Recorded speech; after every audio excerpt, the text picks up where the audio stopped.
Welcome, everybody, to another episode of Up Your Experience podcast. We're a little bit late because I spent the weekend driving way too much and listening to many different podcasts. And, that's just the way of the road. Hopefully, you've been listening to ours. And if you have, you should leave comments and reviews. I'm getting to those early today. Usually I do at the end of the episode, but that's fine. It is me, Blaise, as usual. And with me today, we have Azumor for a second week in a row. Azumor, how's it going? It is going good. I changed my oil today, and I have not played games in a bit. Well, I mean, we did play one. We'll get there. We did play a game today. And then Nbright's also joining us. And me and Nbright definitely queued some Smite today. Nbright, how's it going? Outside of Smite, it's going good. I mean, you're a Hera enjoyer from what I hear. That's a word you can use. Yeah, dude, I've heard she's a very good god. She's god in the game. That's true. There's been some slander on Twitter that Scotty should have Calder removed. To which someone replied with, if Scotty gets Calder removed, then Harris should get Argus removed. And I was like, wait a minute. Then Harris definitely bad.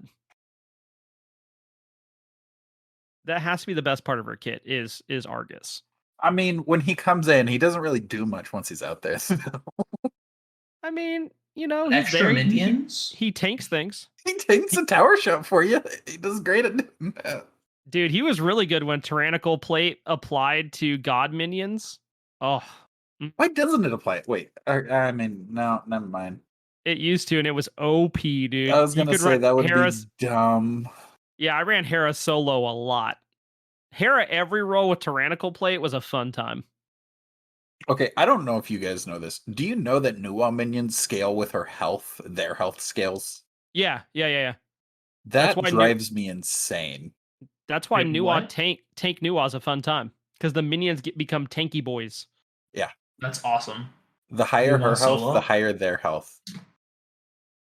I'm about it. I really think Nuwa minions should have like some effect that either Calder or Bastet Cat have, where they just get shredded faster. I mean, a character already doesn't do anything outside of all. Oh, we had a very fun Nuwa. Yeah. I was going to talk about how good Smite's been this week, because early on it was good, and then I played 3 Slash games with Nbright today in a row. And we got 3 people that either went AFK and toxic or just went AFK. And this is my public service announcement.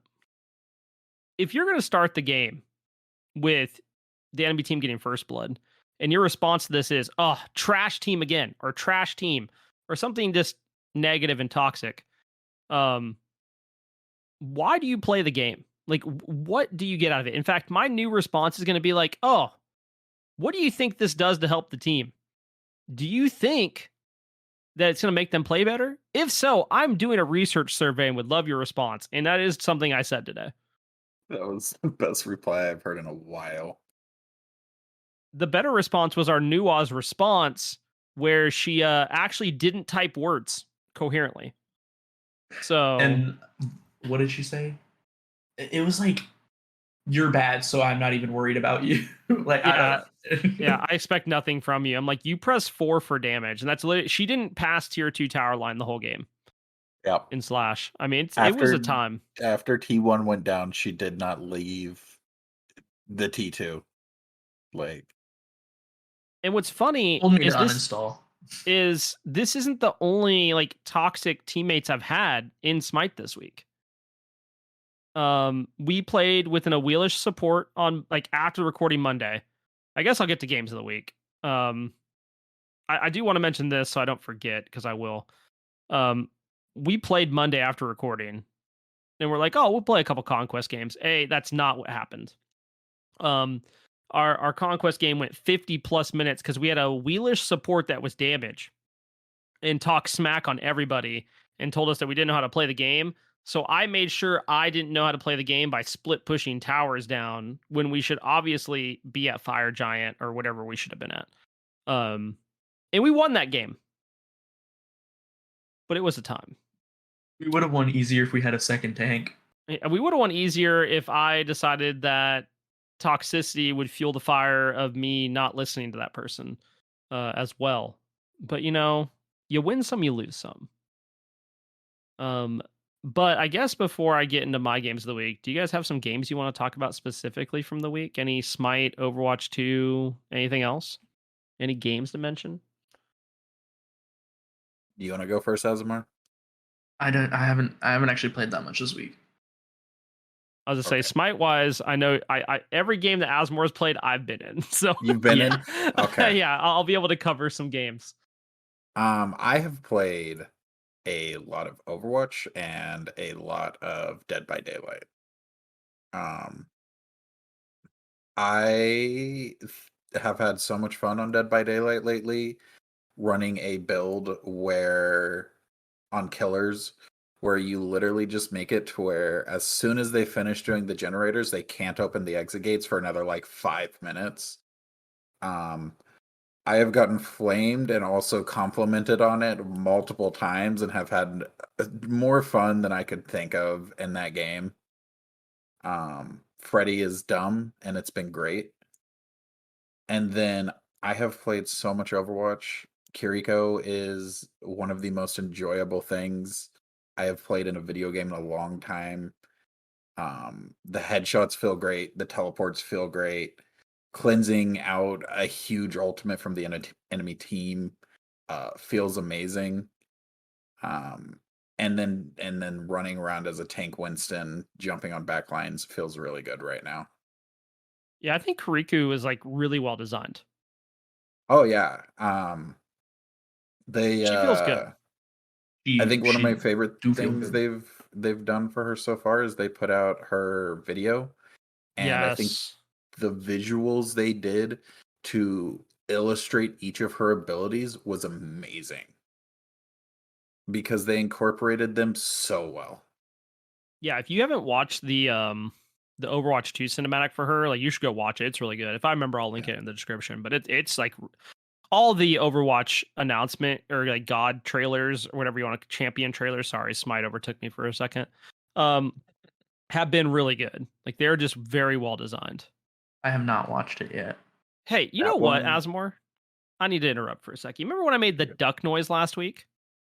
Yes. Talking about Aflac? I found out it's not on the podcast. Like it got cut, and I didn't cut it. Yeah, it just didn't pick up on the mic for the recording. It was so like haha funnies. It just goes silent. Yeah, it just goes silent where the sound should be, and there's no duck noise. Yeah. So there's a part where we're talking about something and nobody knows what we're talking about. Yeah, I enjoy that part of it. That sounds about like the podcast. Yeah, it's fun. There was like 4 episodes in a row where like on my end I could hear Suave and on the recording I could hear Suave. But when I uploaded it, you couldn't hear Suave and no one told me about it. Really? I happened to catch it.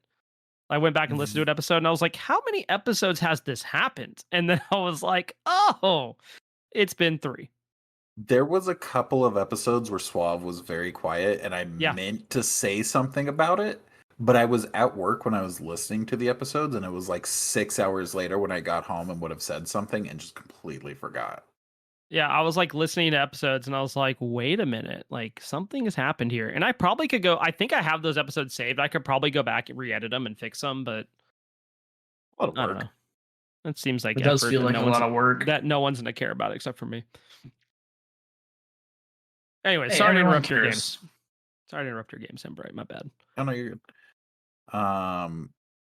Outside that, I don't know if there's anything else I've actually played this week. I think I might have played a little bit of Cyberpunk because the TV show got me back into playing it a little bit.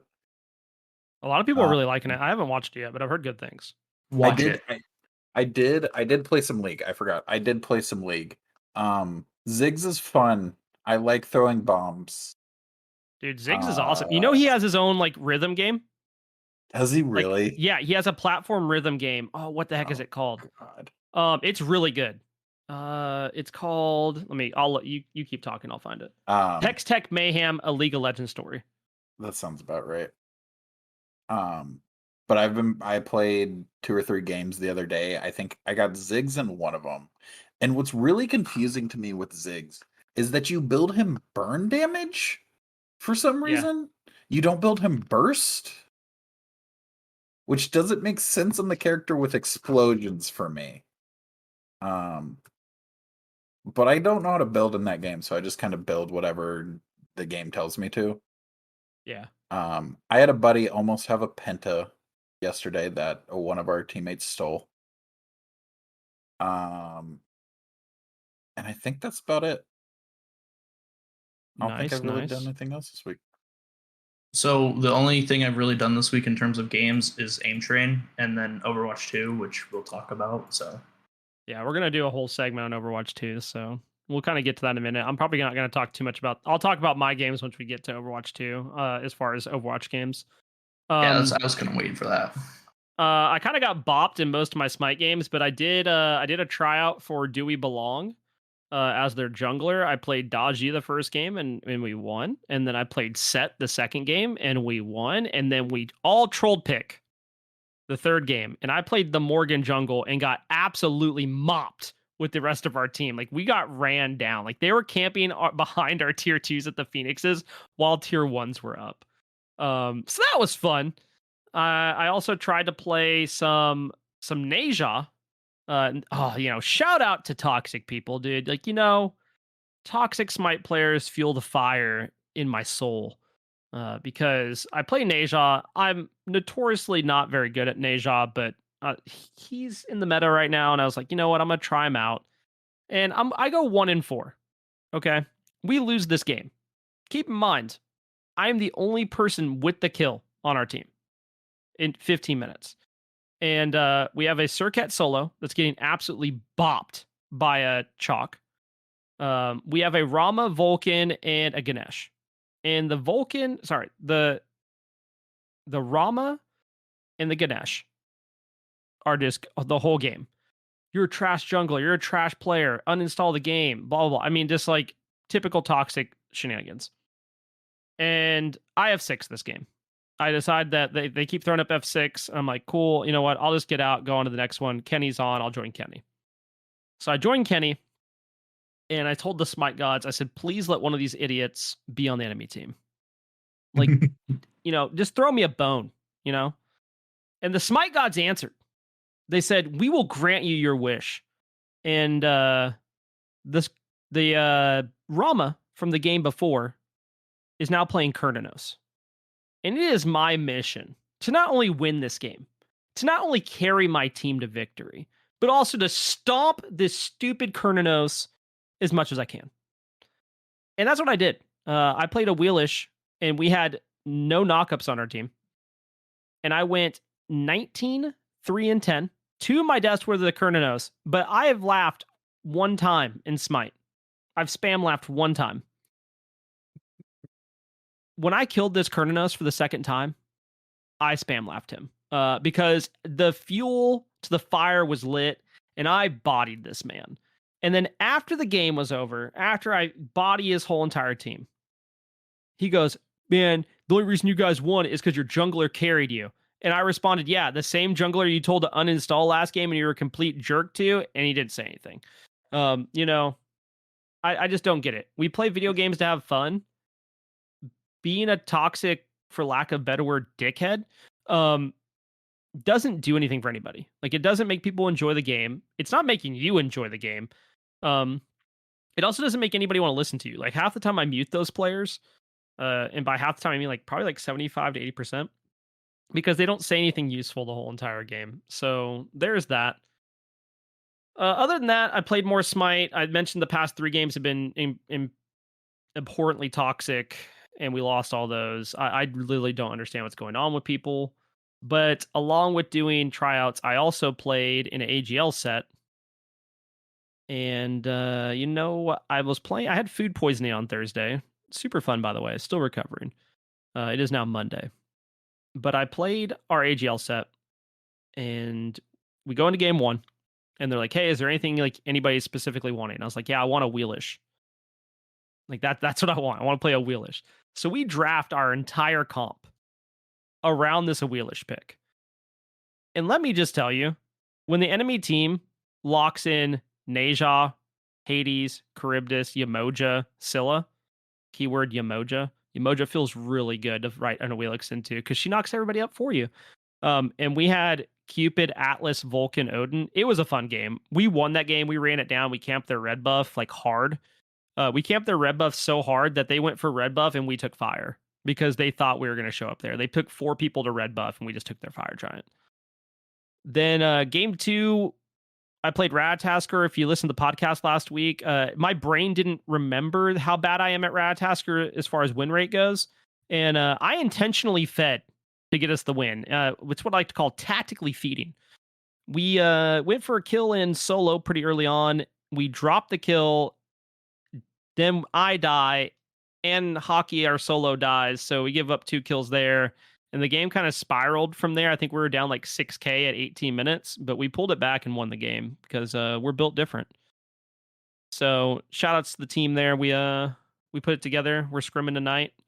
And then after the AGL set, me and Azumor wanted to play Overwatch. But guess what? Overwatch was down. So we played PUBG. Yeah, we played. I don't, You we let got me farmed. pick where we went, and Yeah. that didn't go well. The best game was Pachinki. Yeah, surprisingly. Thought we were gonna die there first. We definitely got farmed the whole entire night that we played. So there's that. Anyways, moving on to Overwatch 2. So actually, not Overwatch 2. Let's talk about news real quick, then Overwatch 2. So a couple things first. TwitchCon was this weekend. Have you guys seen how many people got hurt on this, like the fighting thing with the pit beneath it, like the foam pit? Wait, there was a foam pit. Yeah, there was a foam pit. One person jumped off. Yeah, I heard about this. Okay, so one person jumped off. Adriana check. I can't pronounce her last name right now because I can't see it. Yep, it's something like that. You are correct. Chechen, I think is what it is. She jumped off, broke her tailbone, and broke 2 parts of her back. Apparently, Are you serious? Yes, dead serious. She has to get like a metal insane. rod put in. Another person said at another convention they jumped off a similar foam pit and dislocated their knee and sprained their ankle. So that's wild.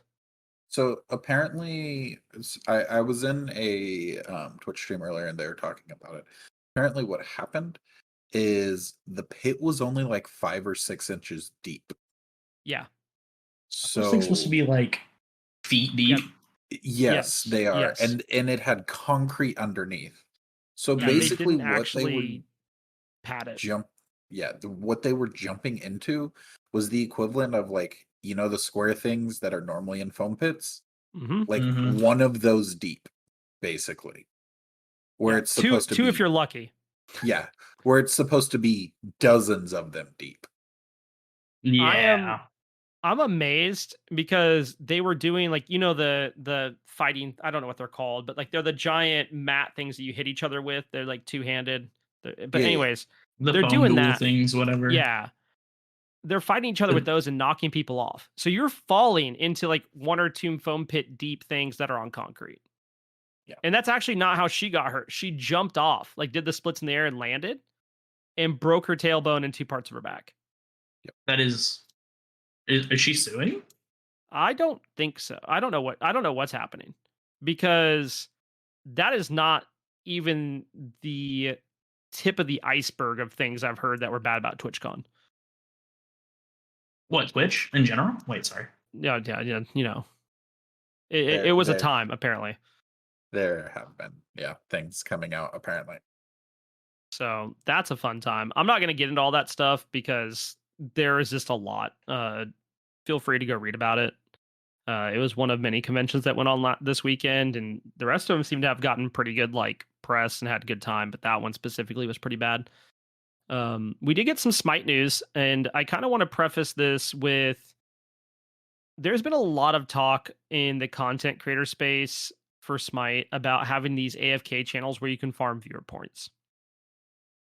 And a lot of people are upset that Smite, for their announcement trailer, went ahead and ran an AFK stream basically for Smite game that was up 24/7. Now, they've done this before. So I don't know really where the anger part is on that front. Do you think they should have had to like come out later on and say it was for the announcement, or do you think people should have just understood it was for the announcement? So the two things I will say, I don't understand why the AFK channel thing is a huge problem. What do you mean Um, AFK channel? Sorry, I'm a little So like confused. so like you can go watch Smite game. Like you can go watch a channel in the Smite category that'll give you viewer points for the viewer point Mhm. store. That's up Oh. 24/7. It'll have like 100 plus people watching it. So technically it could get partnered. Mhm. And people are upset about it because they feel like it pulls from the content viewer base. Here's what I'm going to say. There have been people who I have watched their channels and they have complained about people lurking in their channels because they're there for viewer points, because they would rather have viewers there who are interacting, which See, I think that's garbage. I yeah, think views yeah. are views, bro. Yeah, I Well, think lurkers are like the backbone of a content creator. yep, I agree. But what I will say is like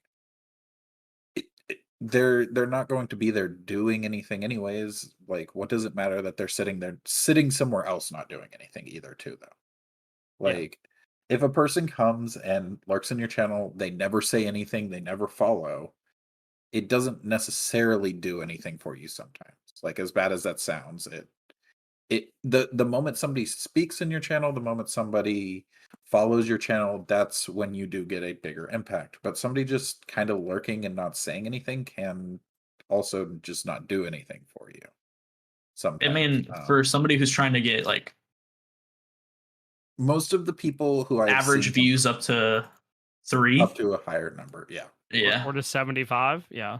yeah. lurking like helps. But like what I will say with the whole AFK channel thing is like those people could have also just thrown up their own stream and done things and Watched stuff it. like that. Like Yeah. the fact that Smite Game did it, I don't think they did it at 4 a.m. Like the number of people who are on aren't very high, and what they were doing was Halloween based and it was based around the new hero. Now, So like I will it say, had like them it had going its live at that point, it does hurt some people because there are some people that stream at that time. yeah. And like if Smite game pops up, people are gonna be like, oh, what are they doing? And they're gonna leave the channel. So I Yeah. do think like in some aspects, like that does kind of suck. You know what I mean? Like you have people leaving your stream to find out what's going to happen on the AFK channel. So I think I that mean, part does feel bad because it's Smite game, for instance. yeah, but Um, most people will hop into like what it was literally just a static screen that yeah, was within the studio that was next to some mics. That's all yeah. it I mean, was. It was a dark room with a static screen. I saw it at 4 a.m. because I woke up one day early. I turned it on for 15 seconds, saw what it was. There were some people in the chat saying, "What is this?" and then leaving. yeah, So like most of the people are gonna see it for 2 seconds and then leave anyways. I agree. So Um, so it was nothing. There was nothing going on the screen. no, it So was literally just like they had a static TV in the background in a dark room, and you could see like the mics and chairs like lit up from the TV screen. That was it. yeah. And what was actually behind the static on the static screen was it was a sunrise over a beach, which had to do with Maui, Yeah. obviously. Oh, So like Yep. it was for a God release, but I do think in some aspects, like, and I've read a bunch of different takes on it, and I think one take that I kind of agree with is how it's weird to me that we have a Smite game channel for content creators, like to promote Smite, and SPL and SEC are on the same channel. Yeah. Like that is one thing I actually do find surprising about Smite game channel is that it contains the esports and the content creators that are part of the stream team. And that's not me knocking it. I just find it surprising because if you look at other games, like they're so separated. They are. They Then are very heavily separated. so and I always wonder like, does that play an impact of who goes and views Smite game channel?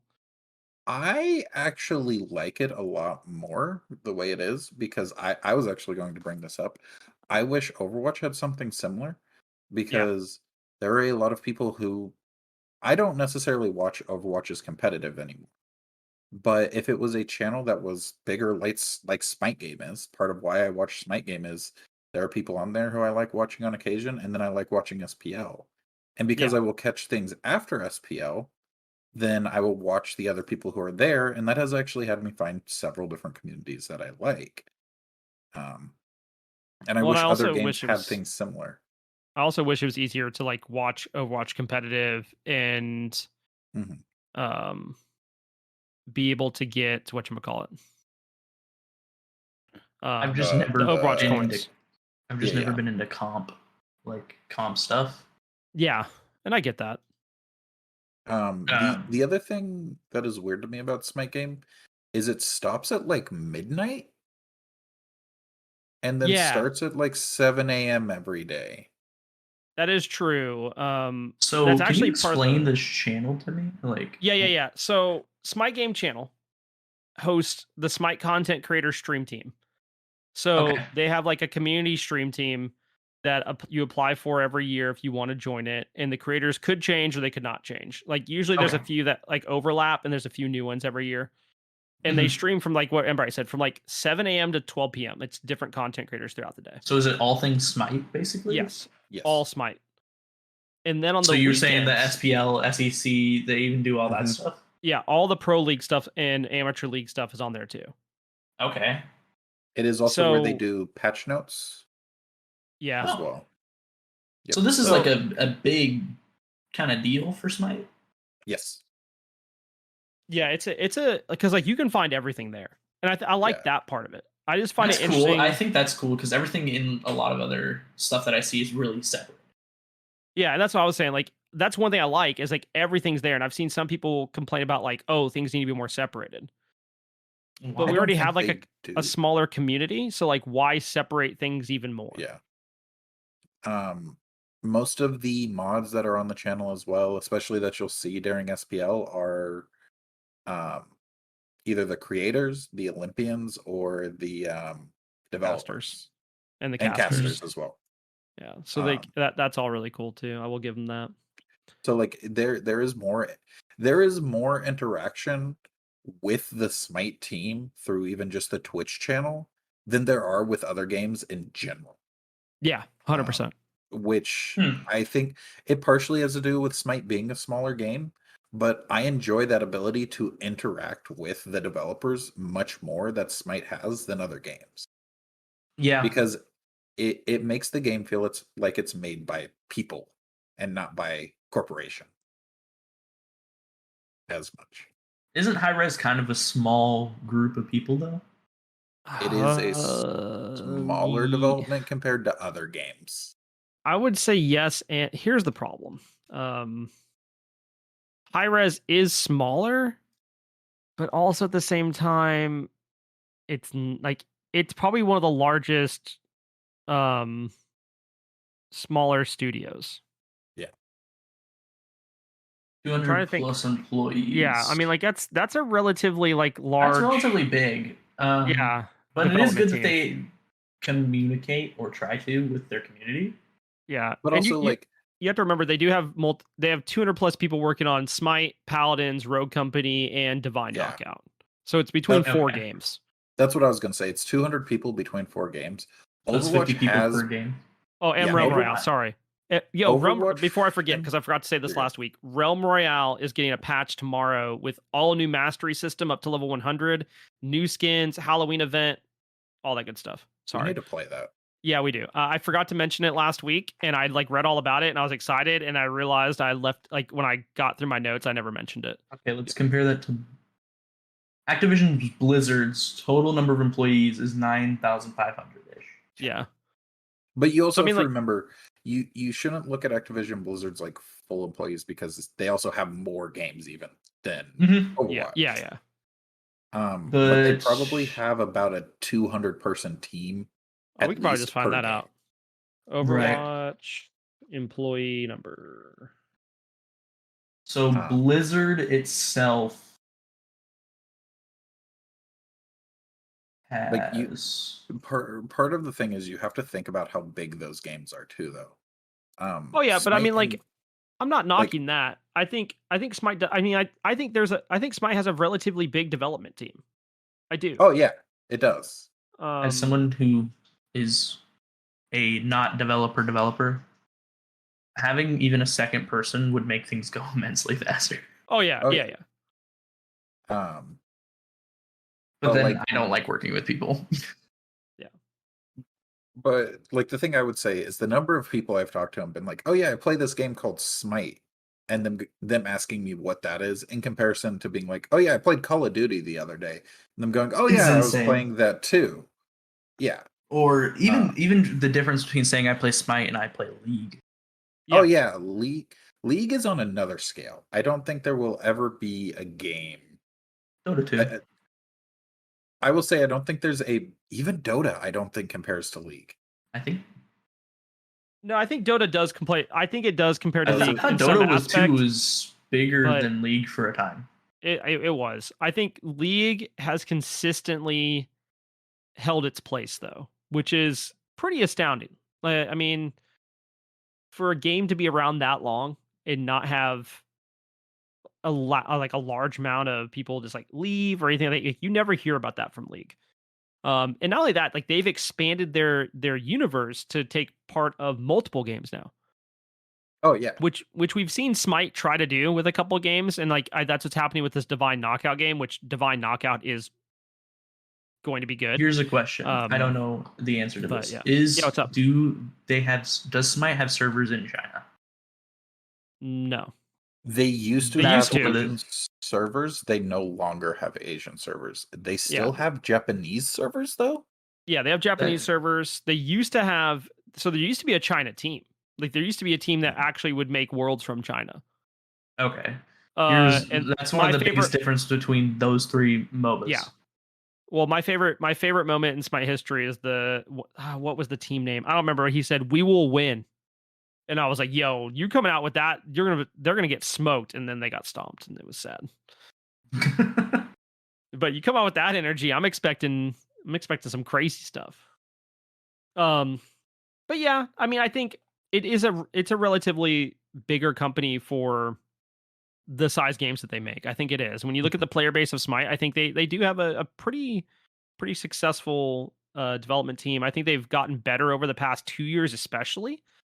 We've seen that like with god design, we've seen that with skin design, map design. I mean, really overall, it's gotten a lot better. But the game doesn't feel unloved.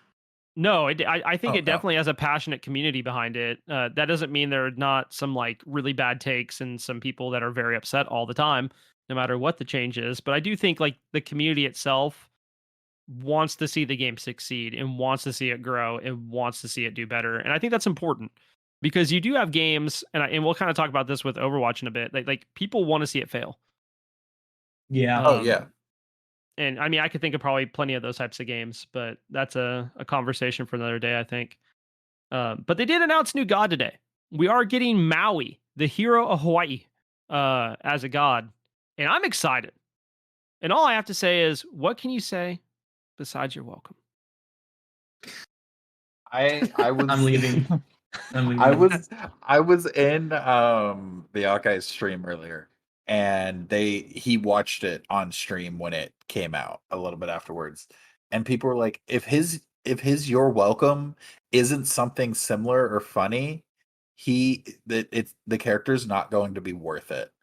And then immediately, oh wait, Disney would sue them so quickly it's not even funny came out, and we realized, oh, so they're not allowed to do that. Well, I don't know because they have a skin. They have several skins that are like on the verge. Oh yeah, of Disney stuff. So I don't know. Mm-hmm. I told Blaise this earlier. Maui is hot as well. So we got Mommy Ishtar and Daddy Maui now. So that's the releases this year. Maui confirmed in the return of Nidhogg. I thought I was 9.9 data. Sorry. I was expecting Komohali, which is Pele's brother. But I am really excited that it's Maui. And I love the fact that when he's fishing, he yanks out the first pull, and it's Warrior Tabi. Mm-hmm. And I think that's a good throwback to Boots being taken out of the game. I'm super excited. I'm sure next episode we'll have more information on Maui, and we'll be able to talk about him a little bit more in depth. But just wanted to mention you should go check out that trailer. I will say I think he's going to be a guardian over a warrior just because of the pull. Yeah, I think so too. And I'm excited. I think it's going to be like a Sylvanas pull more than like a Mulan pull. Either which way, it sounds like he'll be good in the jungle. That's all I know. Somebody by did the way, say he looked like a better Shock. Oh, he does kind of in a way. Anyways, I didn't mention I'm also back to playing jungle because that's what I tried out for on the comp team. So if you're watching streams and you're like, why isn't Blaise playing ADC? That is why, because I am bad at jungle. I have not played it in such a long time that like I do things that don't make sense. So other news this week, Magic the Gathering is going to add not only a Transformers crossover, but they're adding Final Fantasy and Assassin's Creed characters in upcoming crossovers. And I'm not going to lie to you, I will be purchasing both parts of both of those sets because I'm a huge fan of Final Fantasy and Assassin's Creed. I knew about the Final Fantasy. I did not know about the other ones. Dude, just wait for like Ezio Auditore cards. Oh, I can't wait. Oh, God. In what game? Magic the Gathering. Gathering. Oh, I'm that excited. Sounds dope. It does. I'm super excited, dude. They're getting Transformers, Final Fantasy, and Assassin's Creed. Have you never seen the like crossover cards, Azu? I saw some D&D crossover cards at one point. So the D&D cards are because they're owned by the same company. But the big ones that I know of are the Walking Dead ones. So they have a couple that are just reskins, and then there's a couple that are just the most OP cards when you really look at them. They are part of Black Decks, so it is all zombie based, obviously. But they do some dumb things. Crossovers. Blaise went for Ezio. I'm going for Cloud. Oh no, I mean from Assassin's Creed that I want, like from Final Fantasy, I want all the cards. I don't care who it is. Like I'm cool if there's like Kefka in there. Like sign me up, dude. Oh, you even want Garland, lightning? Yeah, dude. Yeah, fine. I'm cool with that. Give me lightning. Give me oh, what the heck? Oh no, my brain stopped, dude. This is not good. Oh no way, dude. What is his name? I don't know.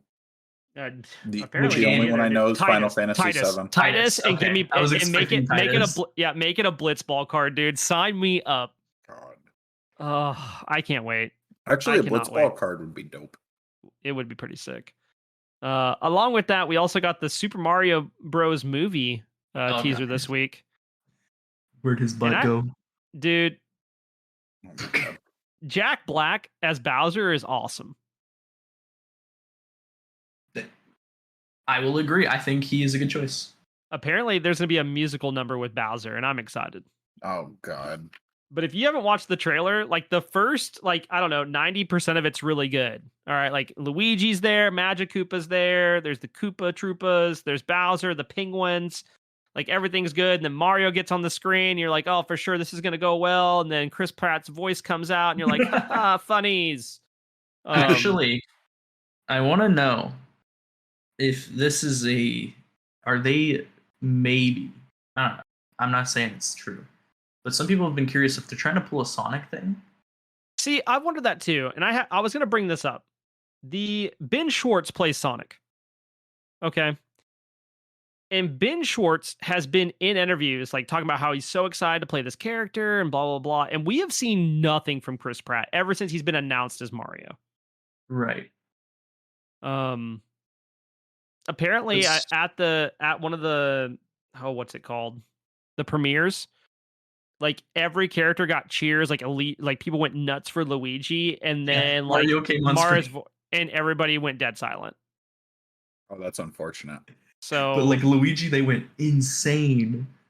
Yo, dude. I mean, I really say this.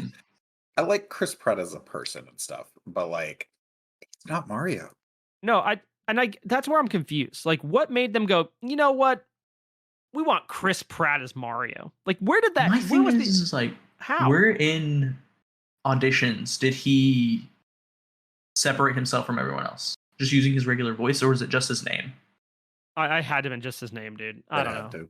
And I'm not saying that to be mean. Like I like Chris Pratt. I just don't understand him as Mario.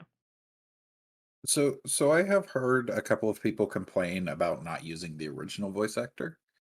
There are Yeah, I talks don't of know the there reason. possibly being sequels and follow-up movies, and Mario's voice actor is old. He's in his 70s. Yeah. Because he's been doing it for Ever. 40 years. Yeah. You know. So, I'm not surprised by that. I just surprised like they chose Chris Pratt. That's all. Yeah.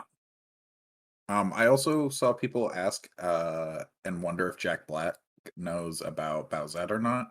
And that made me confused. Okay, I'm moving on. I don't want to think about that much longer than I had to. Like, I was I needed fine. others to. I needed others to think about it because I had to. Oh, okay. I'm gonna send you a video after this, Nbright, of Jack Black playing a musical instrument that made me really happy the other day. And Oh, I've seen it. The one Is where it he's on Jimmy Fallon. Like Jimmy Fallon. Yep, dude, it's so good. I mean, it's so good. It's the one so you good. sent me. Maybe if I remember, I'll put it in the description of the episode because it is very good. All right, on to Overwatch initial thoughts because there's a good bit to talk about here. I kind of broke this up into a few different things, and obviously there's some other stuff we can talk about. We've played a good bit at this point. I guess the first thing I want to talk about is the monetization of skins. Now, obviously, skins are going to have to be monetized because it's a free-to-play game now. 1 second. Yes. I just opened up the list on Overwatch, and there's a change. Okay. Torbjorn is currently locked in ranked. Interesting. Okay, sorry, continue. Kariko was locked in ranked the other day. I wonder why Torbjorn is, though. Somebody might have found a glitch. It has to be a bug. Yeah, he might have a bug. Shouts to Blizzard being on top of it, dude. They out here just throwing down the hammers. I mean, I'll give them this. They immediately did it, I'm sure. So I'm sure they did. All right, continue. So monetization has to exist if you're going to do a free-to-play game. That's why there's a battle pass. You have to pay for skins, blah, blah, blah. But if you played Overwatch 1 and you didn't unlock every single skin, which is something I guess you could have done by playing Overwatch 1 through loot boxes, which don't exist anymore, the price of skins seems a bit ridiculous.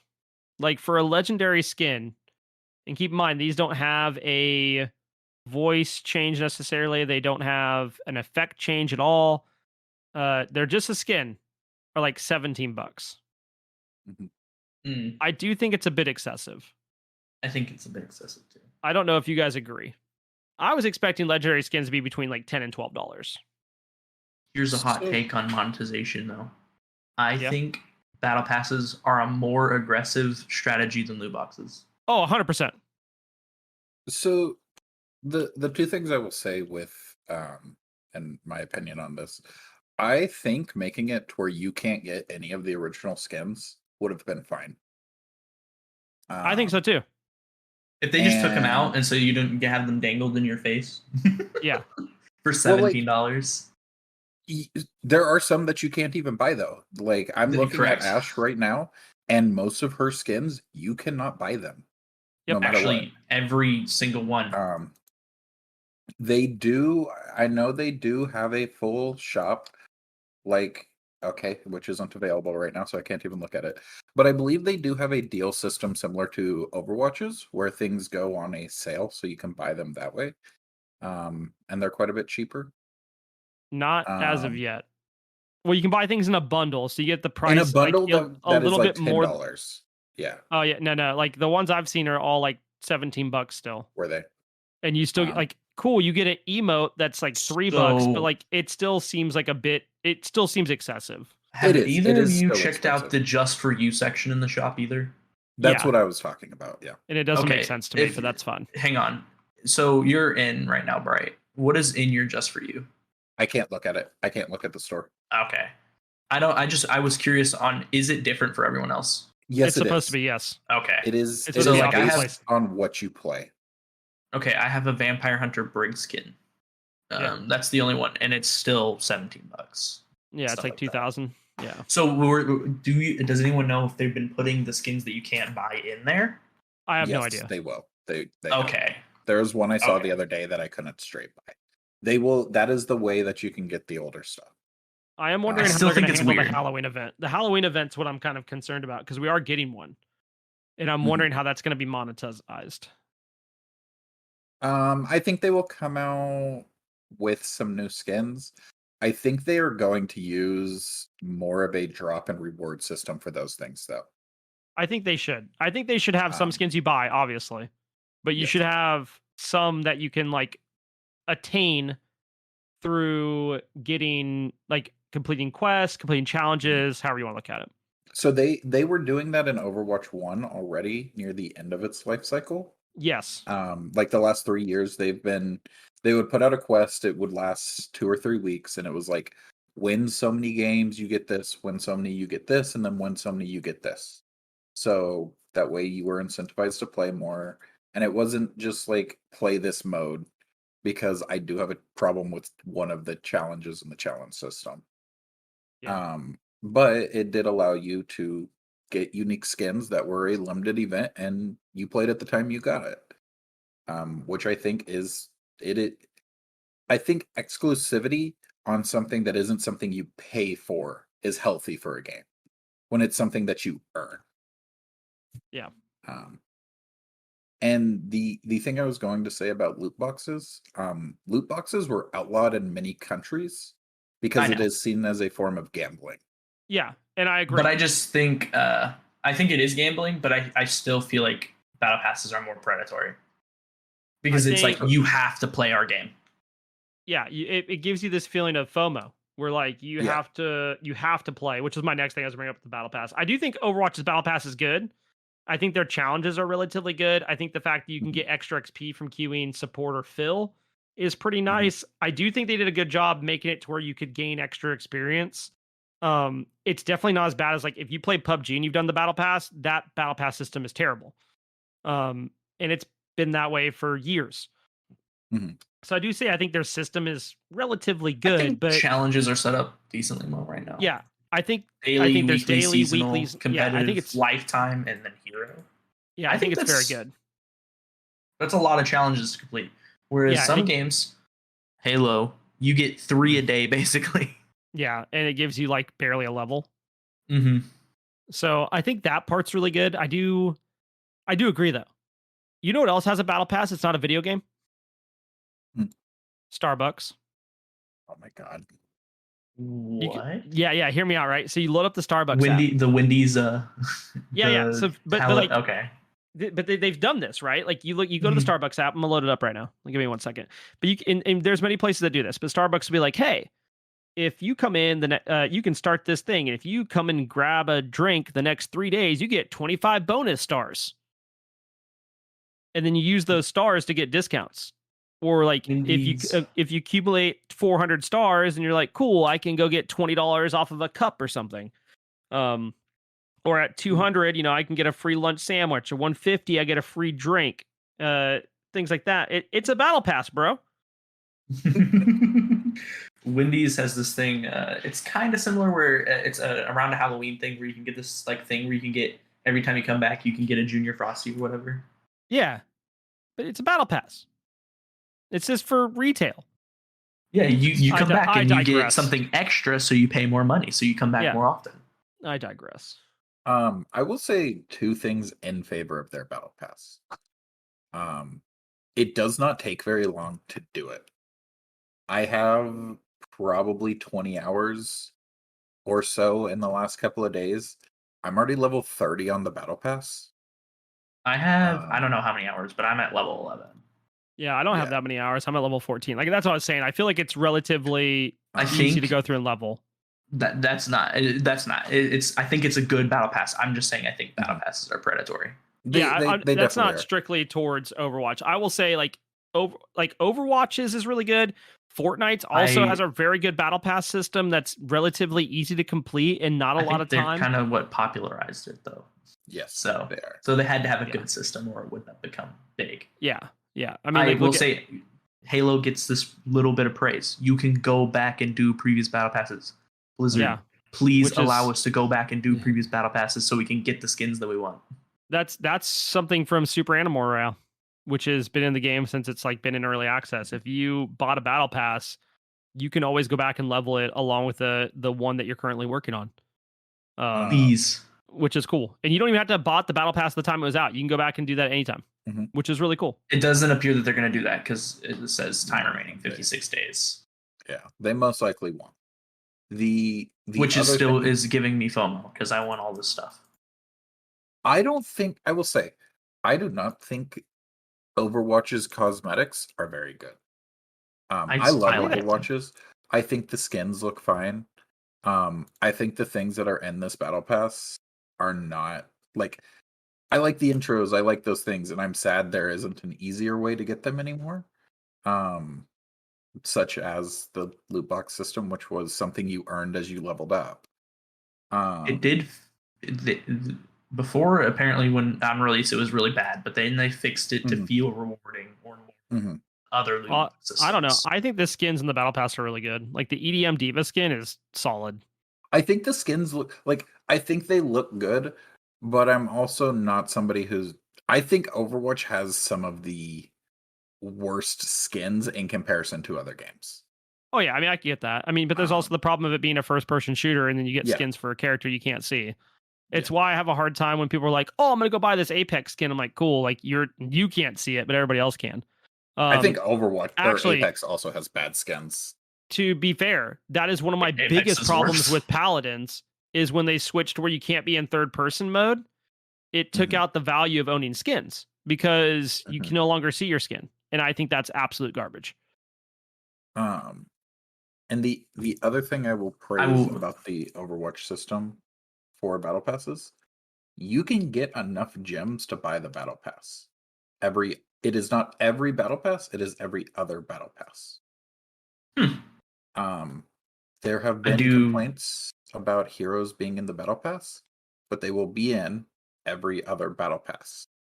But that doesn't matter. So you get them for free. You get the heroes through the free track. Yeah, you get them through the free track, so it doesn't matter. But if you buy it, you get them immediately, right? Oh, right. I think so. Yeah. So, I mean, like, it's 55 to get to the new heroes, which I don't think that's that bad. No, it's not. I think it is a good system. 2/3 through the battle pass. I mean, we already know the next pass we're getting a tank hero. So it won't be the next battle pass. The next one will be a map.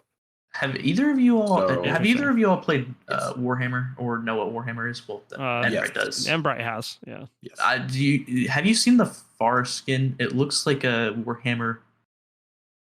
Faro. What is it? Which one? And the battle pass, the Sky Centurion. It kind of looks like a, what is it? Is it 20K? Yes, it does look a lot like their. It actually is. It is their stuff. Very obviously. Yeah. The helmet is very obviously inspired by that. I am into a lot more Warhammer Fantasy, but I do know Warhammer 40K.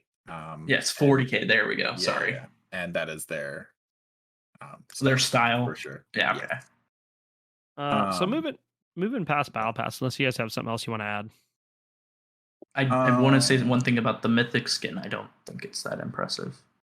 Yeah. I mean, you can change effects on it, which I think is pretty cool. But I don't think you can. I did not know that. You can change the skin. It's customizable. Like you can change the color and all that sort of stuff. Yeah. Oh, okay. Then that makes it more impressive. Oh yeah, there's a customize button, so you can. Yeah, you can go through and customize everything. I understand why this skin is so much different than everything else. That is very good. Okay, the one they have shown is the worst one. Yes. I like 100%. the color scheme on the one they have shown, but I also like red, so that's why. I like the green, black, and purple one. Pink, purple. So, okay. Along with that, we knew there were going to be queues. Actually, before that, security. And Blizzard has come back and fixed this in a good portion of ways. there was a lot of problems with two-factor security, or like having to have a phone number attached to your account. That way they can prevent people making multiple accounts and hacking, all that good stuff. Um, Other than that, have you guys seen any issues on security? Obviously, if you have a brand new account, you still have to link a phone number. So if you have a prepaid phone or like a Google number, like it's not going to work. Um, as somebody who played a lot of Overwatch 1 and and has spent a lot of time watching different channels of doing things like one creator I watch, his name is Samito. He has specifically a thing called Hacker Hunt, where he will watch people will send in their games where they thought somebody was hacking, and he will watch through the games to see if the person is. Hacking was a really big problem in Overwatch 1. And I think the system they've implemented to where it is it is attached to a phone number. If your account is banned, that phone number cannot be reused, is very healthy for the game, because with old Overwatch, you go buy a $20 game over and over and over and over, and you're good. Or you make a new account if you're on console, and you fire it back up again while you have the free month on PS Plus or something. Yeah. Because you have a disc and the disc still works. Why does it matter? Yep.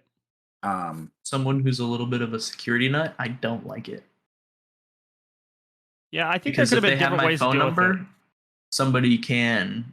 It's true, but there's now a database that has my phone number. Yeah. Another one. Yeah.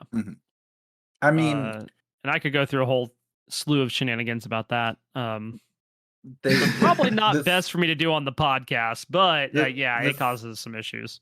The thing I will say with that, they already have your email. If somebody has your email, they can find out your name or whatever information they want to find just through your I have Google 10 emails. I only have one personal phone number.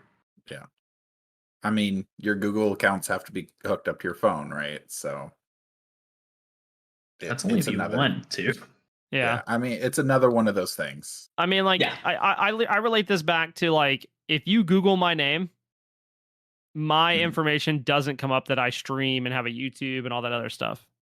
And there's a reason for that. But I think overall, like, I'm glad they addressed it the way they did and worked on, like, trying to find a happy middle ground. I will say that. I think that's pretty good. So new accounts need to link a phone number? Yeah. Yes. But if you previously had an account, you're good to go. Yep. So their phone number. The big thing they were working on was, what if somebody already bought Overwatch 1? You've now closed the servers for Overwatch 1. They don't have access to the game they paid for. Yeah. So they wanted to work about to make that sure a bunch. Yep. They wanted to work to make sure they still had access to something they paid for. So they made it to where you didn't have to do your phone number. There have been complaints from people who they want to play a new game, but there are people who are feeling like, I'm too poor to afford to play this game because I have a prepaid phone. Yeah. I understand that is a little thoughts towards that, and I understand the things, but it is partially for the security to a game and to bring a healthy play environment for the people who are playing. It sucks that it had to come to this kind of thing, that people can't just not cheat. Well, I think there has to be, like, there ends up having to be something for those people too. Because just because you have a prepaid phone doesn't mean anything about your income per se. I know plenty of people who just like they have phones where it's pay as you use it. Yeah. Because they don't use their phone. So that has been the biggest thing I've seen, is there has been a lot of people who were like, we have this kind of phone because we can't afford a phone plan. Yeah. And saying it feels like they're being pushed out because they can't afford something. Yeah, I mean, I think I just think there needs to be, obviously they've made steps to go in the right direction. I still think there's probably more that could be done there, and I wouldn't be surprised if we see more done over the course of the next little while. They have stated that they are working to find ways to allow more people in because of those things. Yeah. There has been a ton of posts of them trying to fix problems. One of the problems they had was queues. Yes. And queues have been crazy. And I need to say this before I talk about queues. Why do they pick the worst times of day? to update. Like the other day, I got off Smite and they were updating, and it was probably like, I think it was 7 p.m., 8 p.m. Pacific, which is a prime time for them. It is. Mm-hmm. And they're updating the servers for like 2 hours. And I get it's a new game. They're going to have to update and all that good stuff. But like, holy dude, like, what a bad time. I think the reason they did it when they did it was because nobody's getting in anyways. And the point of it was to relieve a lot of the server pressure at the time. And because they have come out and stated there was DDoS attacks and things such as that. Yeah, the queues were insane. Which, I mean, I got through them really fast. But some people had some fun queues. I will say, I don't know if either of you really played World of Warcraft at all, but apparently it is the same way every time there's an update on World of Warcraft. Yeah, 100%. It is, yeah. There's not about that. I mean, like, apparently there are also almost always DDoS attacks every time there's a World of Warcraft update. Well, I was gonna say, I waited less time in queue than I did in New World's queue, so I mean, it's fun. Yeah, the DDoSing thing is a really interesting because it's like, why are you just trying to ruin people's fun because you hate a game, or you hate a company, or you have something to prove? I just think it's annoying. I remember turning 16 or not, it was like 2014, 2015, 2016. I think it happened like 3 years in a row. But I remember I got a new game for Christmas, and both Xbox and PlayStation got DDoSed. Yeah, I remember the entire time on Christmas Day and like 2 days afterwards. I remember that. Really? Yeah. That's insane. I don't remember this. It was awful. Yeah. You literally just couldn't play online. Yeah, you were just if you got a new, because I remember I think I got like Call of Duty or something. Like something that was heavily online based. And that happened. And I don't know why people want to ruin other people's fun, but I guess they do. Yeah, it just bothers me a lot. All right, so on to the next topic, which is what are the best and worst characters in each role? I'm going to preface this with I will be releasing a tier list later this week on YouTube, going over all the heroes in general. But I wanted to talk about it by role, like tank, damage, support. So starting with tank, who is the best tank? And do we want to do it best then worst, or we just want to name best and worst at the same time? We can do or worse than best. Then worse. All right, so who's the best tank? Orisa. I disagree. I have a hot take, so I'm gonna let Nbright go first. I think the best tank right now is Winston. Interesting. It is either Winston or Junker Queen. I think it's Diva. Oh, we're all. No, I think Orisa's really good. Don't get me wrong. I also think Junker Queen's really good. I played against a Winston today. Winston's insane. Just feel that way because she's fun now. Yeah, she is fun now. Whether Orisa is going to be the best tank, the worst tank, whatever in between, she is one of the most fun kits in the game. Yeah, she is now one of the most fun heroes in the game. Yeah, she is dummy fun. I will give her that. And that's kind of the thing about Junker Queen. Junker Queen is fun to play. No, I'm joking, guys. It's Sigma toes. Come on, guys. Oh my god. Diva's cooldowns are nuts. Mm-hmm. Wait, did they change her cooldowns? Because I haven't played her yet. Dude, she's feeling real good. They didn't even really change her cooldowns, I don't believe. The dash, the fact that you can you have dash every 4 or 5, I think maybe it's 5, 6 seconds. No, it's 4 seconds, isn't it? I don't know, dude. It's insane. It's something like that. But all I'm saying is she be schmoving. I played against a Winston today. Winston's cracked. Yeah, Winston jump is on about the same level of cooldown. I believe it's a 5-second cooldown. Yeah. His ability to pressure the backline as heavily as he can, and he's able to take out both squishies at the same time. What changes did he get? His barrier got more health put on it. And he has the mid-range Tesla cannon now. Oh, he's the mid-range. You're right. Okay, those are both good changes for him because I always thought his shield was weak. Always thought he was pretty screwed if he wasn't close. So when they originally released the first beta, he was decent as it was, but I wanted to say SPL players, the Overwatch League players were saying, oh, he's weak, yada, yada, yada. So they buffed the shield. And then everyone played him in the Overwatch League the entire time. The old Winston combo was you would jump in on somebody and you would melee them as you land. So you would do like 140 damage and then start killing them afterwards. The new combo is you jump in and you shoot a Tesla cannon shot as you go to them. So you hit them with the Tesla cannon and then melee them. They're down to like 30 HP if you can hit it. Yeah, I mean, he's really good. I'm not denying that. Plus the fact that his lightning arcs to multiple people, he is definitely hard to deal with. Like, he is a tank that you really do feel like you have to focus and kill immediately because of the amount of chaos he can do. And then he can get out for free too, quite often. If your healers put any resources in him, he's good. The only two people who I've seen who are difficult for him to deal with, and they were difficult for him to deal with in Overwatch 1, are Reaper and Bastion. Bastion's not on the hero screen. He's fine. not. It's because he's OP. I don't know where he is. Bastion's removed from the game. That's weird. The only other problem you have is an Ana nading you or sleeping you. Outside of that, there's not really anything you have to fear as a Bastion. Oh, and Zen Orb. Zen Discord Orb.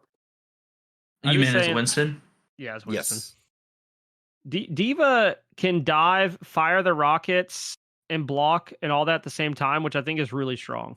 I think being able to to dash while firing rockets onto squishies or dash and then have the barrier, the defense matrix up is pretty insane. I think it lets her create a lot of space. Or the fact that like I had a Cassidy high noon 3 times today, and he got 1 kill off of those 3 high noons because I just defense matrix them. But I mean, the dash doing damage and the rockets doing damage just feel really good. D.Va is just like not changed that much. No, she isn't. She has more health is the big thing. That's she has more armor. Yeah, I think she feels good though. I have.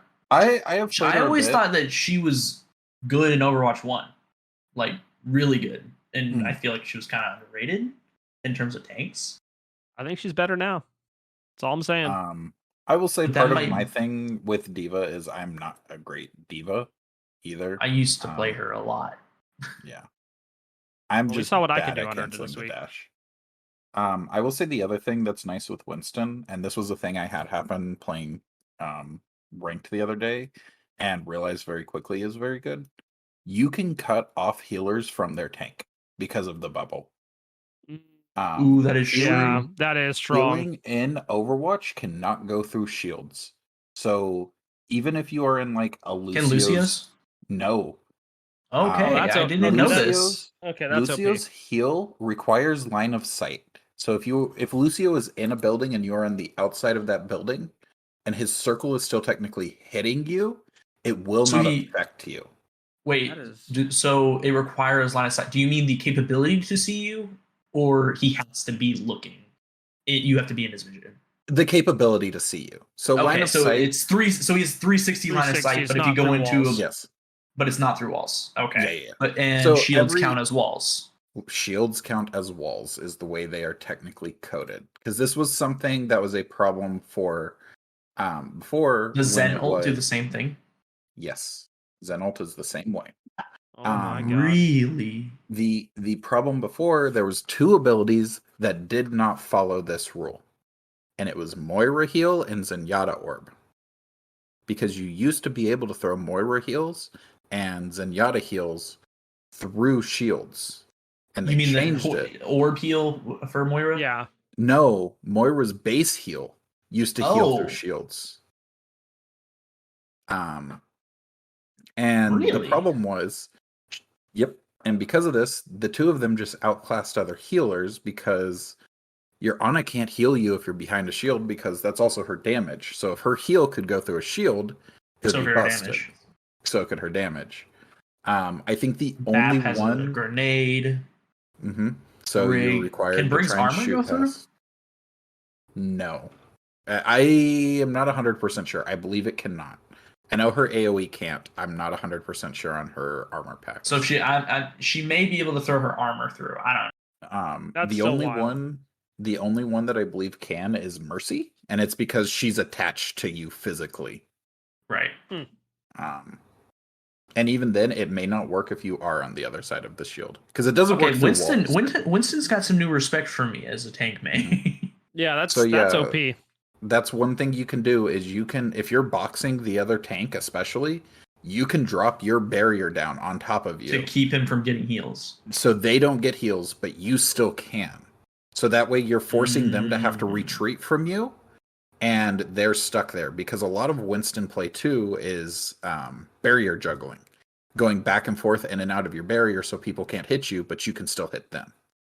That is a lot of the strength of his barrier. Sigma can technically do the same thing. Yeah. Sigma has the same strength. One big thing I did this week was there was an Ana or a Widow in the back. I would shove my barrier at them so they aren't getting use while pushing everybody else. Actually, that's one of, I think, Sigma's biggest things is you can you can put a Bastion offline for a moment.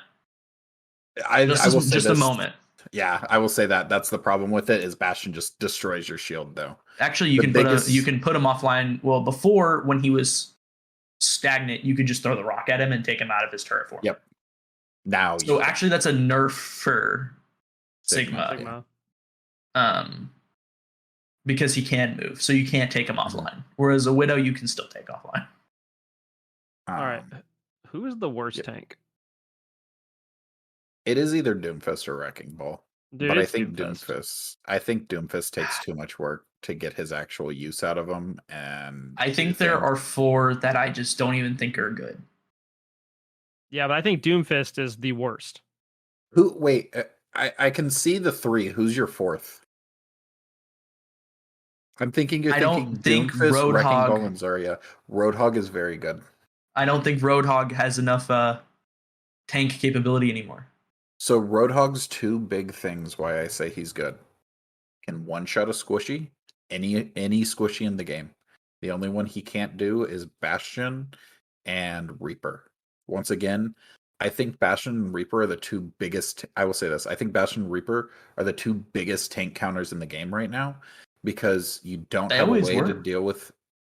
Not necessarily, because before you could get Bastion out of turret form. This is true. I think Bastion more so now.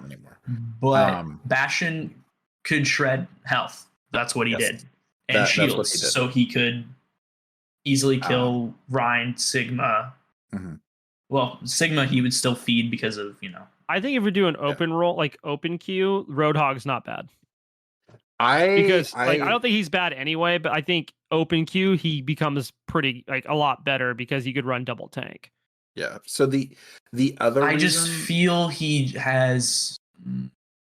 I just don't think he's as good as he used to be. I don't think he's as good as he used to be, but you have to also remember he can do his other ability. He can pull people while in ult now. Yep. He can. I didn't know that either. Yeah, he can use both of his abilities while in ult. So I think Rein might be my worst in my opinion. Really? I think Doomfist feels really bad. But I think that in a single tank setting, Rein feels the nerf to his shield is so bad. I disagree. Dude, Zarya has to be worse than Reinhardt. I think Zarya. I always thought Zarya was bad. I don't think Zarya is bad. I think Zarya is harder to pull off than before. But she again has very high damage potential, and she has a game-changing ult. If you hit Zarya ult, you win the game. You can just win the game. Reinhardt ult is the same way. I think they did very good at making Rein much better in the game than he was before, giving him the second fire strike. They increased the damage. Barrier. His barrier was buffed from what it was in the last game. No, they nerfed it. Did they? Yeah. It's 1200 now. I mean, 1200. It originally was 2000 at the beginning of the game. I think they lowered it to 1400.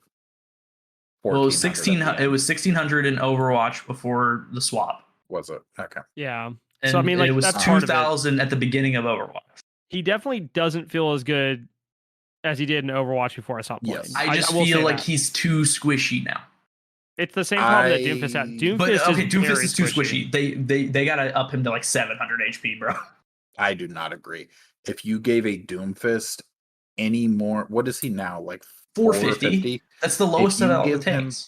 No, it is not. Zarya is the lowest. Is Zarya She's still at also- 400? No, she's at Or she 450 at 450? as well. She just has shield. He has armor. But the Yeah, thing I you don't have to know. remember with Doom is he has very high mobility. And Yeah, I mean, that's great. He generates shield. If you put him at But 500 it puts him at a position HP, he still kind of sort of plays like a damage. He plays like a He damage. does. I think that's the problem. He plays He's like not, he needs to get he in doesn't play like a tank. So the big thing you have to do with him is get into the backline and push them forward. But then you should just always pick Winston. But so then the problem is, Well, yeah. is like the problem is he's just outclassed by the other tanks. Yes. And he's just like I think his kit's fun? Yes. Do I think he's good? Absolutely No. not. If it was open queue and you could afford running a Doomfist with another tank, sure. I think he's probably feels pretty good then because like his kit made him a little bit more tanky. He can get to that back why do y'all line, say but, like, why did y'all say Wrecking Ball? When you said Wrecking Ball? Wrecking Ball suffers from the same thing as Doomfist. Okay. Wrecking Yeah, he does Ball have to is get in. very like I get what you're saying about Roadhog being an off tank. Roadhog can still main tank very heavily because of take a breather. Yeah. You don't need your healers pumping everything into you. They can pump it into your DPS because you have take a breather. But like Wrecking Ball has to be healed by others. Wrecking Ball's big thing is his shield. He does get a massive shield. They buffed that, I do believe. Yeah, he is a lot better. I've played against a few. I think he is in a better spot than he was. But I think it's just Doomfist. I think Doomfist is as bad. I can agree to Doomfist, but Ryan just makes me sad. It does make me sad I think about Ryan. Ryan is good for two reasons. It's because they gave him a second fire strike. It does more damage than before. They buffed the damage and gave him a second. You can stop charge now. That is true, and it also has more control. Yep, you can bait a lot of things out with that, and then actually they lowered the damage with the fire strike. They did lower damage on fire strike. It's 90, but you get 2, so it's 180 total. Your overall is higher. Right. So my thing is, but in a setting where there's one tank, every tank needs more health. Yeah, he did get more health. I was saying he did get more health, but they lowered his shield. They did lower his shield. don't think. I will say this. It's 400 lower. I think shield should be lower. I just think I can shred Reinhardt. I played against a few Reinhardts and like I just shred through them. And obviously that could just be the Rhines I'm playing against because I played with a couple good Rhines, but he doesn't seem as impactful as he did in the last game. And that's not necessarily bad. That just means he gets more evened out with the other tanks. But he definitely I think after the initial shield nerf, that already put him back in line with the other tanks. Yeah. I think if Ryan had a 1600 health shield, or especially a 2000 health shield, he would. I'm not saying 2000. Yeah, I think would be OP. Sigma shield. Yeah, but Sigma shield is also smaller. Yeah. It is a smaller shield to use, and it is a harder shield to use. It is a harder shield to use, but why would they? If they kept Sigma shield where it was at and nerfed Rhines, why would you ever pick Ryan as your shield hero? Because Ryan creates different utility to Sigma. Because you can dash in. That's because you can dive and die. And the ult's a bit different too. Like you do have like Sigma ult is good for picking people up and like killing them, and if they don't die on the fall down. And Ryan just creates a bit of a different. I don't know. I mean, I'm not. Ryan's ult can be a bigger game changer. Yeah, I was saying I do feel like Ryan because you can kill a Sigma in his ult. Yes. So and that feels difference. Bad. The big difference that Sigma and Reinhardt have to each other being they are the main two shield heroes now outside of Winston. They're the only two shield heroes. Well, no. Winston, so you have Winston, Sigma, and Ryan, and they all three have different play styles. Ryan wants to play Ryan wants to play by his team with a team that wants to sit back a little bit and brawl once you get in. Right. Winston wants to dive and use his shield to cut things off. Ryan Sigma is a pushing tank. Sigma wants to poke from range. And he, with his shield, does allow pushing because he's slower. Yeah. He can help his team push forward. And his is made to cut things off and things like that. Right. Ryan, though, the only other tank that can really face Ryan point blank is Roadhog and Junker Queen. And it is because they are shotgun characters. The other tanks Diva can't deal with a Ryan swing. I don't think Diva can deal with a Ryan swinging. If Ryan is Diva can. If you dash in and get through the shield, and then you can. I actually think Orisa can now too. I don't, because Orisa overheats. Orisa, I don't think has the damage. But she can push him back and then hit him with the javelin and stun him. Yeah, I don't know. There's definitely some play. I think there's just a lot more counterplay to Ryan now. I think that's part of it. I just think maybe he's not the worst, but he's definitely worse than he was. Yeah. Just because of the rest of the heroes and how they play now. The big thing they wanted to change with Overwatch, and you can see just based on the newest hero releases, they wanted to lean more to shooter, and they wanted to lean more towards skillful, because they released a lot of characters that just needed no skill to reach their peaks. Between Moira and Brig, there wasn't much that you had to do. Like even Orisa, old Orisa, you could just sit back and shoot. Like that was it. That was her play style. Sit back and shoot. Orisa's gameplay now is very engaging. Yes. I can agree with this. But then also if you the other two releases they had, Diva sometimes feels like just shoot. Mm-hmm. But like the three. But then her ult is one of the highest skill ults in the game. Yeah. And now, yeah, it's big. One of the that you press button to get an entire team kill with it. I would say it's one of the hardest ults to get that with. I mean, yes, but I did that this week because I'm the best. Yeah, it was sick, and I was 4-man kill. Yeah, but I got the Quint off of it. I did. I got the team wipe. You got the team wipe, but you got a 4-man kill with the ult. You shut your mouth. I got a team wipe. Of course, Tracer is even harder, but yeah, but that ult caused me to get the team wipe. That's all. Anyways. Yes, but I think it's support time. No, I'm doing damage last. Okay. This is even harder. Yeah, I think support, to say who's the best and who the worst, is actually harder. I think the supports are the closest class right now to choose these things. So who's the best? I could say who I think the worst is a lot easier. All right, who's the worst? Brig. Yes, I think the worst is Brig. I think Brig does feel bad. So, but here's my thing: is I like playing Brig, and like it feels good having that extra shield-ish hero.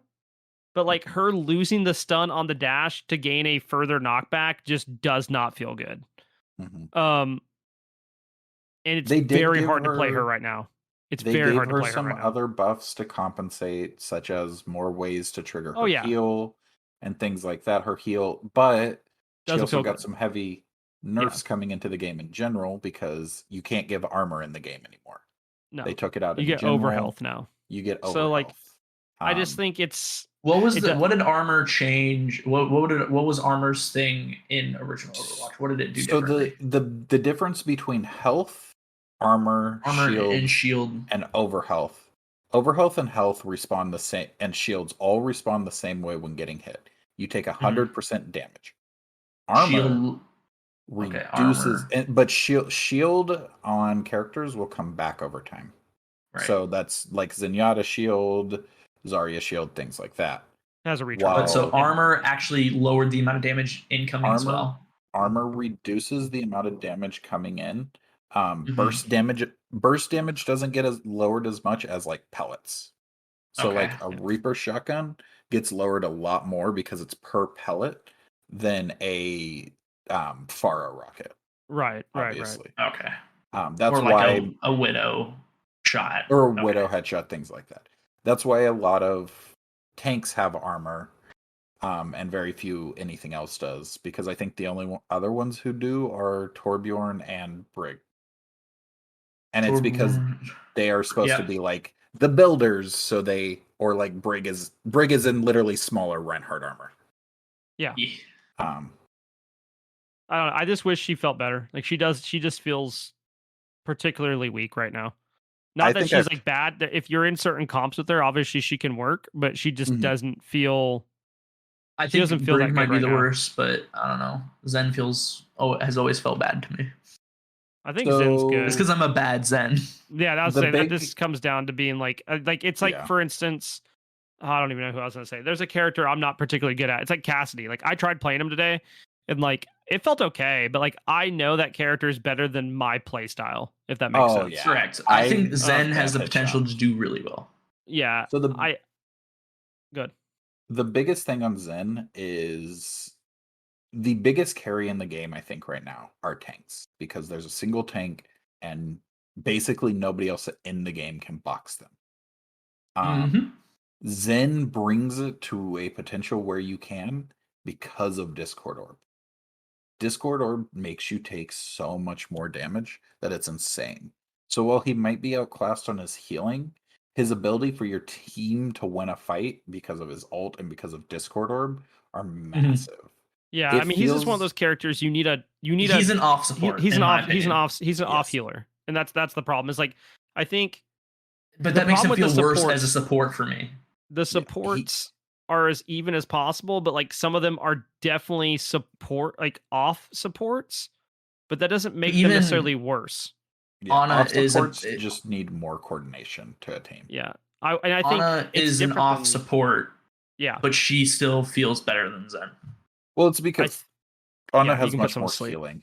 Yeah, and she heals easier. And she also, I think she has the same potential as Zen for changing a fight. Oh, yeah. A nade is huge. So, and I do think supports are the hardest one to pick the best. Like, for instance, I don't think Baptiste is the best support. Do I think he's really good? Yes. I don't know. His damage output feels much higher than before. His damage output is very good. His healing is decent. Immortality field is very Immortality good. field is cracked. It's the same thing like Protection of Suzu that Kuriku has. But Protection of Suzu feels better for some reason. It's for two reasons. It's more satisfying. It is more satisfying. It is. Yeah. So the two big reasons are it cleanses and because you can't stop it. The only way to just kill it out of the air is like a diva eat or something. Yeah. And if Diva's eating the protection Sozu, you're screwed anyways at that point. Right. So who do you think the best support is? Is there a best support? I think I'm inclined to say Kiriko. I think it's either Kiriko or Moira. I think it's either Kiriko or Mercy. I think Mercy also has a place just because of res. If your tank goes down, being able to bring your tank back in. Yes. Or even a DPS going down. But she's just always had that kind of. Yeah, but I think it's more important when there's only 5 people instead of 6. Having one person down is being able to bring your only tank back is huge, I will say. Yeah, and I think the things they did for her flight control are so much better. Good. Are really good because you can actually backpedal. Yeah. It's not such a risk to dive in to try and save a tank anymore. Yeah, the impact of res got much bigger with one less person, because the less people you have, the more impact it has, because it's percentages at that point, right? So but I'm in agreement. Something is less. I think Kuriku just brings a lot to the table. Her damage crits. And her hitting a kunai just feels good. And then her heal is insane. Her teleport's insane. Protection of Suzu is really good. And her ult lets you run it down. Her ult is huge. Her ult is insane. Huge. So I think I do agree it's Kuriku, but Baptiste gets knocked a lot because I think his ult is kind of one of the least impactful. You say this, I think his ult is very high skill ceiling. to It is, and Yeah, that's his the ult's problem. hard to pull off. Yeah. Mhm. It's hard to pull off because It here's the definitely thing: takes if coordination. you're winning a fight, you're pushing, Mhm. so you end up leaving his ult.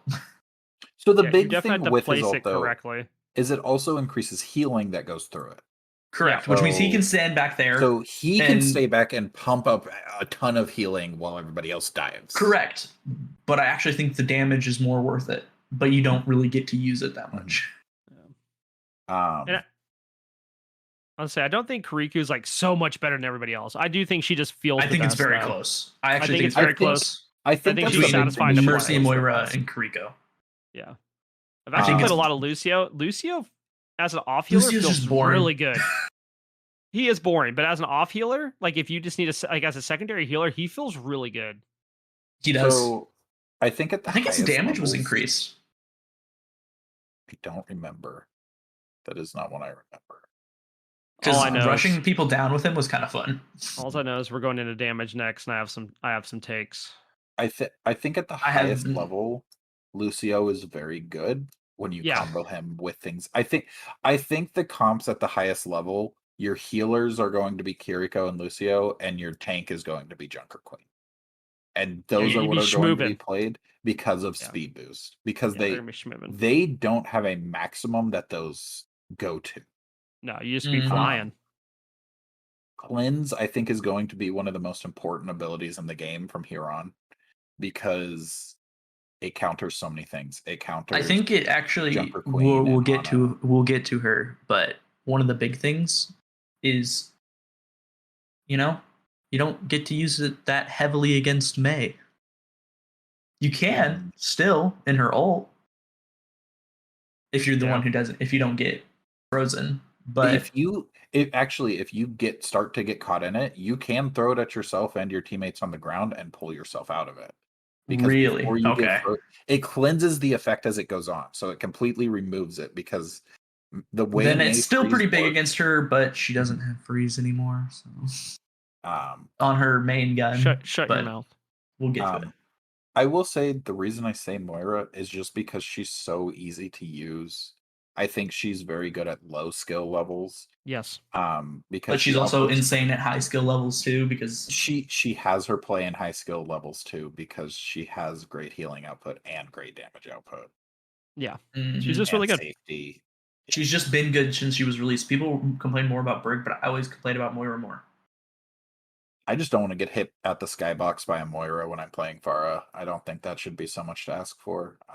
I think that's fair. Yeah. Okay, best and worst damage. What do we want to start with? Best or worst? Ugh, I I still will feel like say this is the hard two too. worst. I will say the two who I think the two worst are, and it is Okay. Mei and Symmetra. I could agree on Mei, and I love Mei, but I do think she is not in a good spot. I think them taking away her freeze, like, yes, the slow feels impactful, but there is a lot of ways to get out of Mei damage. Mhm. I think they need to increase how much the damage she does. Yeah, and not Didn't by a they lot. already do To that? compensate. Yes, they They did. did, and it's just not And enough. it's You not just enough? Don't do anything. I think Now, Mei is down there. I think her utility with like wall and like freezing herself for a heal, I think that's really good. But I do think like she doesn't feel particularly great right now compared to other damage. And I've made an effort to try to play almost every character in the game just to see how they feel. Like I haven't played Tracer, but I know Tracer's in a better. change it, or Tracer lost some damage. No, but my point being is like I still know she's better than Mei right now. Like Mei just doesn't, and this is as someone that's played several games as Mei, and I've gotten some cracked ults. I don't think she feels as good. I think she is outclassed a good bit when it comes to other damage. So the reason I say Symmetra as well is they lowered her damage. They made it to where she can't recharge ammo off of shields anymore, which means any shield that's out there, you just don't do anything off of. I think They nerfed her teleporter goes away now. I think she got nerfed. She can be pub. So she again wasn't great at high elos, but she was pub stompy at low elos because apparently at low elos, the only thing that exists is the other players, and even then they don't exist. So Symmetra turrets and Torbjorn turrets just are never shot. Yeah. Correct. I It do think bothers me so bad. Yeah, I make an effort to take out Symmetra turrets all the time. See, sometimes if you watch me play Sigma, I won't, just because I can. Well, at least for Torb turrets, I can just kind of feed off of them a little. But other than that, I will try to get rid of them. So who's the best damage? Oh, my bad. I actually don't. I think May, but I just haven't played enough of the damages. Really only played Widow and Sojourn. Dude, Sojourn, I will say Sojourn's good. I was going to say, I think the two best damage are Genji, and so the reason I'm saying two is because it's so much bigger. Genji, of a category I'm sorry, than the Genji others. is so good. It's Sojourn and OP, Genji. dude. You think? I think you Genji, think, the pass. I think Genji's insane. I don't even think it's a question. Like when I be my tier list, like that he's up there. So the reason I even say Sojourn Sojourn is because disruption field is so good. It is that creates a ton of space. Yes. But her damage output in general is just insane. Yeah, charging the railgun. Oh, dude, chef's kisses. It's so railgun. It is one-shot headshots. It sure does. I will say one thing. There is a balance, because she feels squishy for some reason. At times she does. Yeah. She feels squishy. I was gonna throw Bastion up there, dude. I think Bastion's ult made him a lot better. I think Bastion's pretty good. I don't think he's like the best, but I think Bastion deserves an honorable mention between being able to move and the damage he puts out, and the ult. The ult can create either a lot of zone, or you can do a lot of damage to win a fight. So I think, like I was saying, I think Bastion and Reaper are very. They're not anti-tank. They're very anti-tank, and I think with the game could move very heavily to who kills the tank first. Yeah, yes. Playing anti-tank characters. Yeah. And there's just, I don't think the only way to deal with Bastion in turret form is Diva, Orisa, Sig. And it's because you have your absorb. But even then, they have to be shooting at you for that to do anything. I guess Divas, they don't necessarily, but they have to be shooting at the other two for those to do anything. And they still, his thing, Sigma can still stun out of turret. Nope. He can't stun him out. He just stuns him. He just stuns him, and you stay in it. That's why Roadhog isn't good into him anymore. Because if you hook him while he's in that form, he's just going to keep shooting you in the face at point blank range. Yeah, you just made it easier for him to click on your head. More doc for Roadhog. But so Sigma can throw his shield and then stun him, which but that's two abilities to his one ability. That's on a 12-second cooldown. But you can also absorb. So technically, you could all three of Sigma's options work against him. Except, so the absorb is going to go down almost immediately. Or the absorb requires him to be shooting you. Your shield is going to go down immediately. And the rock, I mean, you have to hit it. Yeah, it's still one of those things where the enemy tank basically can just you have to be good, Sig. Well, the enemy tank could also just walk in front of you, and now you hit the enemy tank, and the Bastion is shooting you in the face. Yep. I think it's just I think Bastion's really good for playing against tanks. Yeah, his out of turret mode is also very good now. They lowered the rate of fire, but increased the damage number on it. It feels beefy. And lowered the spread to it. So it hits harder, hits more accurately, and does more damage. I'd say I still think Reaper is pretty middle of the pack. Reaper, I think he got. I played against because there's one really tank. good. I think he's high middle pack, but I still think he's. Yeah, I don't think he's like insane, but I do think he's good. Like I've played against a few, and like if he can get going, Bastion versus Reaper as anti-tank. So it's easy Bastion. I don't know. I think it's Bastion, but like it's not. Dude, there's so much play. It's so situational based off the comp because you could talk about how Reaper can teleport behind and then get a pick, and that's Mhm. pretty heavy. You know, I mean, I think it's situational The other because thing that their ults is do similar things. the other thing that I do believe has been run in Overwatch League, I'm um during the beta, I don't know as much anymore because Junker Queen kind of skewed everything. It's why she got nerfs before coming in even. Reaper was being feels ran as good. your second tank Yeah. Yeah. because he has a higher health pool and because he regens What's his health so pool much. at now? 250. Is it still 250? Okay. Yes. He the health Did they up pools his go regen? No, it's just that he has so much. He always had. As Hmm. long as you do damage, you're getting health back. So you're able to box other squishies pretty well because they're less tanky and they're not getting health back. You're able to box the tanks pretty well because I mean they're not regenerating health while you heal off of them. It's part of the reason he basically is being run as your off tank now. I can see it. Alrighty. So before we're on the way out of here, we got some names of the week. Because we're almost 2 hours in. We have been chatting for a Yeah, good this is time. gone. And we talked about Overwatch a little bit before the podcast too, and I was like, we gotta stop because we gotta record. We gotta record it. I'm gonna run through names of the week real quick. We had Pimp with a Shrimp, Booty McScooty, and Big Weenie Lord in a Smite game. Some Overwatch ones were Tall Naruto, Alpha, Boo Boo Keys, Jazz Cat, and Rocksteady. Vio submitted Precious Princess and Suave Puppy. He also submitted Pog Specialist. I think I mentioned that last week. And then I also saw Cooking Mama. I also saw in a tweet that said, "You've been killed by, or you were eliminated by an Overwatch pair of boobs," which I laughed. And then I saw Twerk Madness, Jujutsu Soup.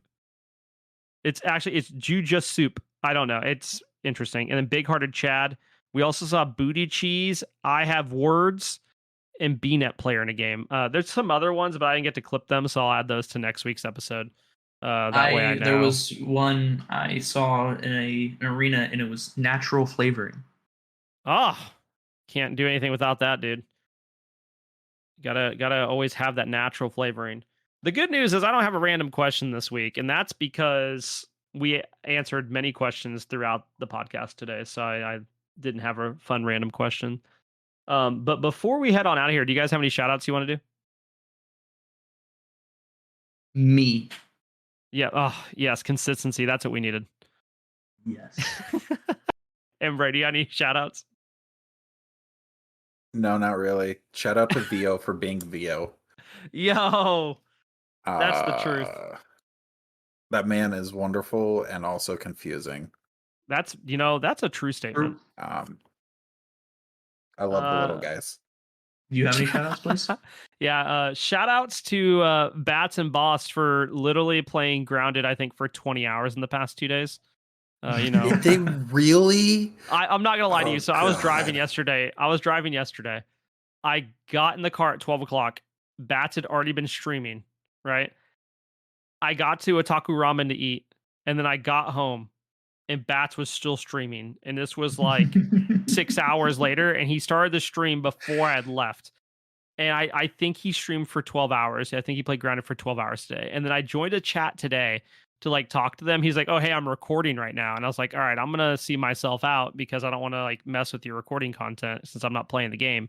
He DMs me. He's like, "Dude, you didn't have to leave. I just didn't want you to say anything incriminating." And I was like, "I'm not going to chill in the chat like while you're recording, then have to edit out my audio. Like that's this extra effort for you." Yeah. Also, I want to say shout outs to Dare Drop. They've actually added Overwatch Dare Drops, so I'm doing those. There is a link in the description if you want to go check out Dare Drop. Check them out. Shout outs to Guardians Mental Health. We are doing a charity stream this weekend for the supply of veterans mental health kits. Like we have a whole veterans line coming out. We should have those in before the stream to help out. I've actually taken 2 slots. I will be streaming from 8 to 12 p.m. Eastern on Saturday. So make sure to come check it out. That'll be October, I think. Is that the 15th? Yeah. I might also pick up a Sunday stream. We'll find out.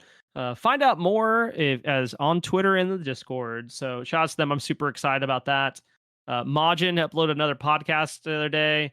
And it's funny because he had his picks for the week, and I immediately DM'd him after I listened to the episode. When I was driving home, I'd stopped to get coffee, and I DM'd him. I said, "Hey man, I said Giants are going to beat the Packers," and I was right.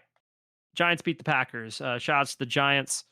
And last but not least, shout out to Ash Basham. It's his birthday, and he is an avid listener and friend of the podcast. He hosts the Simping for Senpai podcast. Make sure to go check them out. Leave them a review. Leave us a review. Like, comment, subscribe, all that good stuff. We appreciate that. And we'll catch you next week. Bye. See ya.